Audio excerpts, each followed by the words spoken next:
जय श्री कृष्णा दोस्तों, आपका हमारे चैनल हिंदी व्रत कथा में स्वागत है। कार्तिक के महीने में पीपल पतवारी सींचने का भी बहुत बड़ा महत्व है। पीपल पतवारी के बिना कार्तिक की पूजा अधूरी मानी जाती है।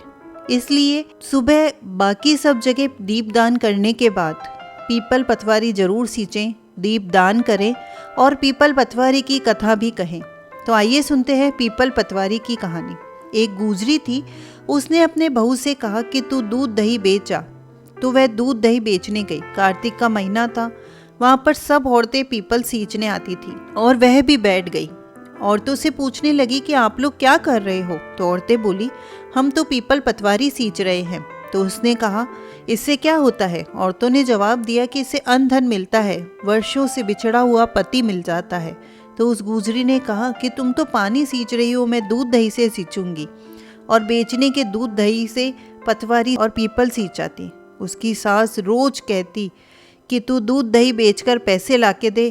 तो उसने कहा, जब कार्तिक का महीना पूरा होगा तब ला दूंगी। कार्तिक का महीना पूरा हो गया। पूनम के दिन गुजरी की बहू पीपल पतवारी के पास धरने बैठ गई। पीपल पतवारी ने पूछा कि तू यहाँ क्यों बैठी है? उसने कहा, मेरी सास दूध दही के पैसे मांगेगी। तो पीपल पतवारी ने कहा, मेरे पास तो पैसे नहीं है, ये भाटे डंडे पान पत्ते पड़े हैं, ले जा और गुल्लक में रख देना। सास ने पूछा, पैसे लाई? तो गुजरी ने कहा, मैंने पैसे गुल्लक में रखे हैं। सास ने गुल्लक खोलकर देखा तो सास देखती ही रह गई। उसकी आंखें फटी की फटी रह गई। हीरे मोती जगमगा रहे थे, पत्तों का धन हो गया। सास बोली, बहू इतना पैसा कहाँ से लाई है?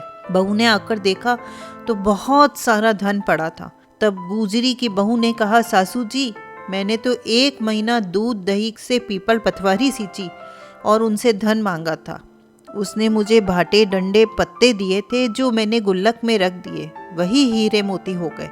तो सासू जी ने कहा कि अब की बार मैं भी पतवारी सींचूंगी। सासू दूध दही तो बेच आती, हांडी धोकर पीपल पतवारी में सींच आती। बहू से कहती कि मुझसे पैसे मांग। बहू कहती कि कोई बहू भी कोई सास से पैसे मांग सकती है क्या?